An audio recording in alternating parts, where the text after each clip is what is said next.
ओम शांति। 6 सितंबर 2024 का बाबा के महावाक्य। बाबा कहे, मीठे बच्चे, तुम्हारी ये पढ़ाई सोर्स ऑफ इनकम है। इस पढ़ाई से 21 जन्मों के लिए कमाई का प्रबंध हो जाता है। तुम्हारी ये पढ़ाई सोर्स ऑफ इनकम है। इस पढ़ाई से 21 जन्मों के लिए कमाई का प्रबंध हो जाता है। प्रश्न, मुक्ति धाम में जाना कमाई है या घाटा है? मुक्ति धाम में जाना कमाई है या घाटा है? उत्तर, भक्तों के लिए ये भी कमाई है, क्योंकि आधा कल्प से शांति शांति मांगते आए हैं। बहुत मेहनत के बाद भी शांति नहीं मिली। अब बाप द्वारा शांति मिलती है, अर्थात मुक्ति धाम में जाते हैं, तो ये भी आधा कल्प की मेहनत का फल हुआ। इसलिए इसे भी कमाई कहेंगे, घाटा नहीं। तुम बच्चे तो जीवन मुक्ति में जाने का पुरुषार्थ करते हो। तुम्हारी बुद्धि में अभी सारे वर्ल्ड की हिस्ट्री ज्योग्राफी नाच रही है। ओम शांति। मीठे मीठे रूहानी बच्चों को रूहानी बाप ने ये समझाया है कि रूह ही सब कुछ समझती है। इस समय तुम बच्चों को रूहानी दुनिया में बाप ले जाते हैं। उनको कहा जाता है रूहानी दैवी दुनिया। इसको कहा जाता है जिस्मानी दुनिया, मनुष्यों की दुनिया। बच्चे समझते हैं दैवी दुनिया थी, वह दैवी मनुष्यों की पवित्र दुनिया थी। अभी मनुष्य अपवित्र हैं, इसलिए उन देवताओं का गायन पूजन करते हैं। ये स्मृति है कि बरोबर पहले झाड़ में एक ही धर्म होगा। विराट रूप में झाड़ पर भी समझाना है। इस झाड़ का बीज रूप ऊपर में है। झाड़ का बीज है बाप। फिर जैसा बीज वैसा फल, अर्थात पत्ते निकलते हैं। ये भी वंडर है, कितनी छोटी चीज़ कितना फल देती है, कितना उनका रूप बदलता जाता है। इस समय मनुष्य सृष्टि रूपी झाड़ को कोई भी नहीं जानता। इसको कहा जाता है कल्प वृक्ष। इसका बस गीता में ही वर्णन है। सब जानते हैं गीता ही नंबर 1 धर्म का शास्त्र है। शास्त्र ही नंबरवार तो होते ही हैं। कैसे नंबरवार धर्मों की स्थापना होती, ये भी सिर्फ तुम बच्चे ही समझते हो, और कोई में ये ज्ञान होता ही नहीं।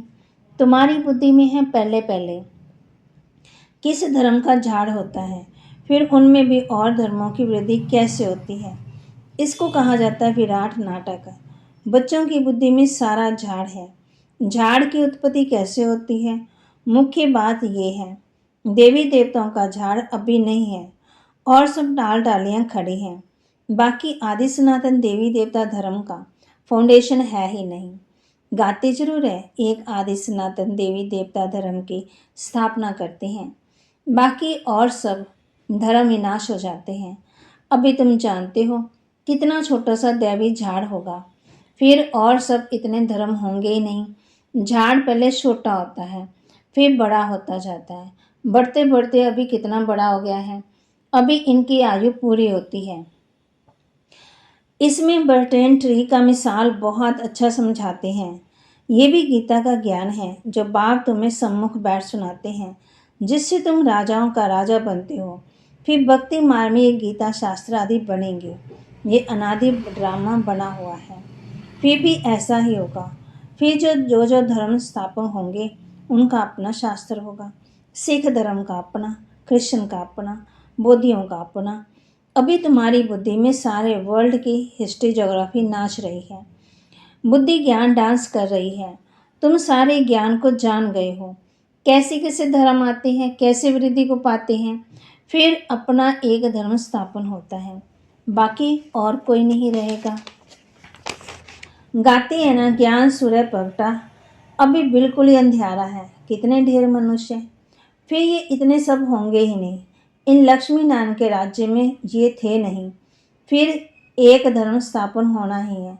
ये नॉलेज बाप ही आकर के सुनाते हैं। तुम बच्चे कमाई के लिए कितने नॉलेज आकर के पढ़ते हो। बाप टीचर बनकर आते हैं तो आधा कला तुम्हारी कमाई का प्रबंध हो जाता है। तुम बहुत धनवान बन जाते हो। तुम जानते हो अभी हम पढ़ रहे हैं, ये है अविनाशी ज्ञान रत्नों की पढ़ाई।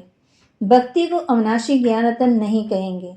भक्ति में मनुष्य जो कुछ पढ़ते हैं उनसे घाटा ही होता है, रत्न नहीं बनते। ज्ञान रत्नों का सागर एक बाप को ही कहा जाता है, बाकी वह है सब भक्ति। उसमें कोई भी एम ऑब्जेक्ट है ही नहीं, कमाई है ही नहीं। कमाई के लिए तो स्कूल में पढ़ते, फिर भक्ति करने के लिए गुरु के पास जाते हैं। कोई जवानी में गुरु करते, कोई बुढ़ापे में गुरु करते, कोई छोटेपन में ही संन्यास कर लेते हैं।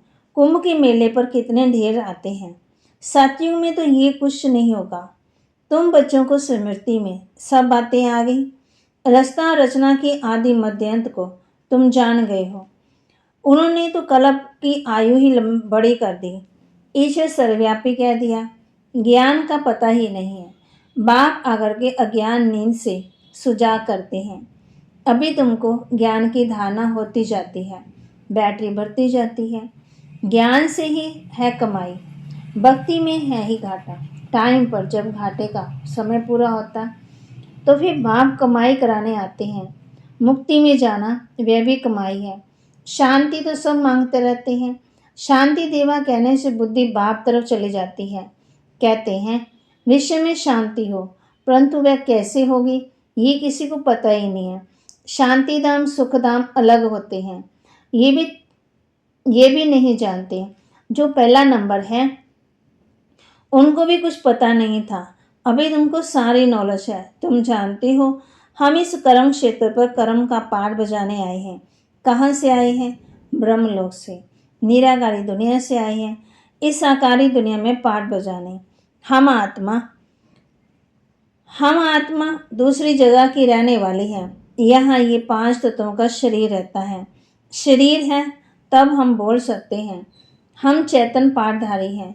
अभी तुम ऐसे नहीं कहेंगे कि इस ड्रामा के आदि मध्यांत की नौलत अंत को हम नहीं जानते, आगे नहीं जानते थे। अपने बाप को, अपने घर को, अपने रूप को यथार्थ रीति नहीं जानते थे। अभी जानते हैं। आत्मा कैसे पाठ बजाती रहती है। स्मृति आई है, पहले स्मृति नहीं थी। तुम जानते हो सच्चा बाप ही सच सुनाते हैं, जिससे हम सचखंड के मालिक बन जाते हैं। सच के ऊपर ही सुखमनी है ना। सच सत्य कहा जाता है सचखंड को। देवताएं सब सच बोलने वाले होते हैं। सच सिखलाने वाला है बाप। उनकी महिमा देखो कितनी है। गाई हुई है ना महिमा, तुमको काम में आती है। शिव बाबा की महिमा करते हैं, वही झाड़ के आदि मध्यंत को जानते हैं। सच्चे बाप सुनाते हैं तो तुम बच्चे सच्चे बन जाते हो। सचखंड भी बन जाता है। भारत सचखंड था नंबर 1। ऊंच से ऊंच तीर्थ भी ये है, क्योंकि सबकी सदगति करने वाला बाप भारत में ही आते हैं। एक धर्म की स्थापना होती है, बाकी सबका विनाश हो जाता है। बाप ने समझाया है सूक्ष्म मंत्र में कुछ है ही नहीं। ये सब शास्त्रकार होते हैं। भक्ति मार्ग में शास्त्रकार होता है। शास्त्रकार नहीं होता तो इतने मंदिर आदि कैसे बनते, पूजा क्यों होती। शास्त्रकार करते हैं, फील करते हैं। ये चैतन्य में थे।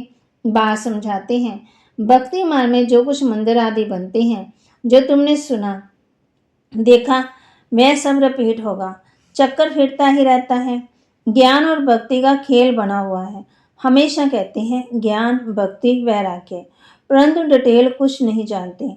बाप बैठ समझाते हैं ज्ञान है दिन, भक्ति है रात, वैराग्य है रात का, फिर दिन होता है। भक्ति में है दुख, इसलिए उसका वैराग्य। सुख का तो वैराग्य नहीं कहेंगे। संन्यास आदि भी दुख के कारण लेते, समझते हैं पवित्रता में सुख है, इसलिए स्त्री को त्याग कर चले जाते हैं। आजकल तो धनवान भी बन गए हैं, क्योंकि संपत्ति भी हो तो सुख मिल नहीं सके। माया वार कर जंगल से फिर शहर में ले आती। विवेकानंद और रामकृष्ण भी 2 बड़े सन्यासी होकर गए हैं।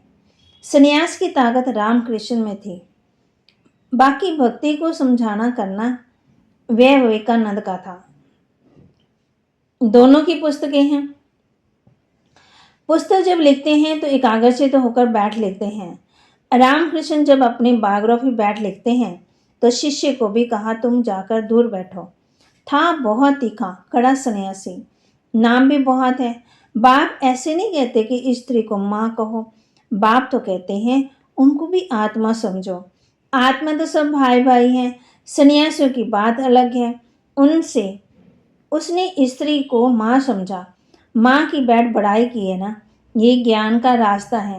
वैराग्य की बात अलग है। वैराग्य में आकर स्त्री को माँ समझा। माता अक्षर में क्रिमिनल आई नहीं होती, बहन में फिर भी क्रिमिनल दृष्टि जा सकती है। माता में कभी खराब ख्याल नहीं जाएंगे। बाप ही बच्ची की बाप की बच्ची में क्रिमिनल दृष्टि जा सकती है, माँ में कभी नहीं जाएगी। सन्यासी स्त्री को माँ समझने लगे। उनके लिए ऐसे नहीं कहते कि दुनिया कैसे चलेगी, पैदाइश कैसे होगी। वह तो एक को वैराग्य आया, माँ कह दिया। उनकी महिमा देखो कितनी है। यहाँ बहन भाई कहने से बहुतों की दृष्टि जाती है। इसलिए बाबा कहते हैं, भाई भाई समझो, ये है ज्ञान की बात, वह है एक की बात। यहाँ तो प्रजापिता ब्रह्मा की संतान ढेर भाई बहन हैं। बाप बैठ सब बातें समझाते हैं। ये भी तो शास्त्र आदि पढ़ा हुआ है। वह धर्म ही अलग है, निर्वृत्ति मार्ग का, सिर्फ पुरुषों के लिए। वह है हद का वैराग्य। तुमको तो सारी बेहद की दुनिया से वैराग्य। संगम पर ही बाप आकर के तुम्हें बेहद की बातें समझाते हैं। अभी इस पुरानी दुनिया से वैराग्य करना है। ये बहुत पतित शीशी दुनिया है। यहाँ शरीर पावन हो न सके। आत्मा को नया शरीर सतयुग में ही मिल सकता है। भले यहाँ आत्मा पवित्र बनती है, परंतु शरीर फिर भी अपवित्र ही रहता है। जब तक कर्मातीत अवस्था हो, सोने में खाद पड़ती है तो जेवर में भी खाद वाला बनता। खाद निकल जाए तो जेवर भी सच्चा बनेगा। इन लक्ष्मी नारायण की आत्मा और शरीर दोनों सतो प्रधान है। तुम्हारी आत्मा शरीर दोनों ही तमो प्रधान काले हैं। आत्मा काम चिता पर बैठ काली बन गई है। बाप कहते हैं, फिर हम आकर के सांवरे से गोरा बनाते हैं। ये ज्ञान की सारी बात है, बाकी पानी आदि की बात नहीं है। सब काम चिता पर बैठ पतित बन गए हैं। इसलिए राखी बंधवाई जाती है कि पावन बनने की प्रतिज्ञा करो। बाप कहते हैं, हम आत्मा से बात करते हैं। मैं आत्मा का बाप हूँ, जिसको तुम याद करते आए हो ना। बाबा आओ, हमको सुखधाम में ले चलो, दुख हरो। कलयुग में होते हैं अपार दुख। बात समझाते, तुम कान चिता पर बैठ काले तमो प्रधान हो गए हो। अब मैं आया हूँ काम चिता से उतार ज्ञान चिता पर बैठाने के लिए। अब पवित्र बन स्वर्ग में चलना है। बाप को याद करना है। बाप कशिश करते हैं, बाबा के पास जुगल आते हैं। एक को कशिश होती है, दूसरे को नहीं होती है। पुरुष ने फट से कहा, हम इस अंतिम जन्म में पावन रहेंगे। ऐसे नहीं कि निश्चय हो गया। निश्चय अगर होता तो बेहद के बाप को पत्थर लिखते, कनेक्शन में रहते। सुना है पवित्र रहते हैं, अपने धंधे आदि में ही मस्त रहते हैं। बाप की याद ही कहाँ है। ऐसे बाप को तो बहुत याद करना चाहिए। स्त्री पुरुष का आपस में कितना प्यार होता है, पति को कितना याद करती है। बेहद के बाप तो सबसे ज़्यादा याद करना चाहिए। गाते भी है ना, प्यार करो चाहे ठुकराओ, हम हाथ कभी नहीं छोड़ेंगे। ऐसे नहीं कि यहाँ आकर के रहना है, वह तो फिर संन्यास हो गया। घर बार छोड़ यहाँ आकर रहे। तुमको तो कहा जाता है गृहस्थ वार में रहते पवित्र बनो। ये पहले तो भट्ठी बननी थी, जिससे इतने तैयार हो निकले। उनका भी बहुत अच्छा वृत्तांत है। जो बाप का बनकर अंदर यज्ञ में रहकर रूहानी सर्विस नहीं करते, वह जाकर दास दासी बनते हैं। फिर पीछे नंबरवार पुरुषार्थ अनुसार ताज मिल जाता है। उनका भी घराना होता है, प्रजा में नहीं आ सकते। कोई बाहर का आए अंदर वाला नहीं बन सकता। ब्रह्मचारी बाहर वालों को कभी अंदर आने नहीं देते हैं। ये सब समझने की बातें हैं। ज्ञान है सेकंड का। फिर बाप को ज्ञान का सागर क्यों कहा जाता? समझाते ही रहते हैं, पिछाड़ी तक समझाते ही रहेंगे। जब राजधानी स्थापन हो जाएगी, तुम कर्मातीत अवस्था में आ जाएंगे, फिर ज्ञान पूरा हो जाएगा। है सेकंड की बात, परंतु फिर समझाना पड़ता है। हद के बाप से हद का वर्षा, बेहद का बाप विश्व का मालिक बना देते हैं। तुम सुखधाम में जाएंगी तो बाकी सब शांति धाम में। तो बाबा कहते, तुम सुखधाम में जाएंगे तो बाकी सब शांति धाम में चले जाएंगे। वहाँ तो है ही सुख ही सुख। ये तो खातरी है, बाप आए हैं, हम नई दुनिया के मालिक बन रहे हैं राजयोग की पढ़ाई से। अच्छा, मीठे मीठे सिकिलते बच्चों प्रति माता पिता बाप दादा का याद प्यार और गुड मॉर्निंग। रूहानी बाप की रूहानी बच्चों को नमस्ते। रूहानी बच्चों की रूहानी बाप दादा को दिलवा चांद सिकवा प्रेम से नमस्ते। धारणा के लिए मुख्य सार, इस पतित शीशी दुनिया से बेहद का वैराग्य रख आत्मा को पावन बनाने का पूरा पूरा पुरुषार्थ करना है। एक बाप की ही कशिश में रहना है।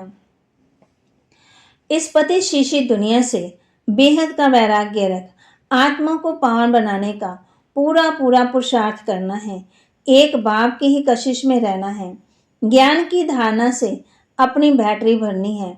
ज्ञान रत्नों से स्वयं को धनवान बनाना है। अभी कमाई का समय है, इसलिए घाटे से बचना है। ज्ञान की धारणा से अपनी बैटरी भरनी है। ज्ञान रत्नों से स्वयं को धनवान बनाना है। अभी कमाई का समय है, इसलिए घाटे से बचना है।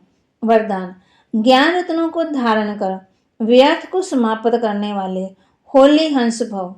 ज्ञान रत्नों को धारण कर व्यर्थ को समाप्त करने वाले होली हंस भव। होली हंस की दो विशेषता हैं, एक है ज्ञान रत्न चुगना और दूसरा निर्णय शक्ति द्वारा दूध और पानी को अलग करना। दूध और पानी का अर्थ है समर्थ और व्यर्थ का निर्णय।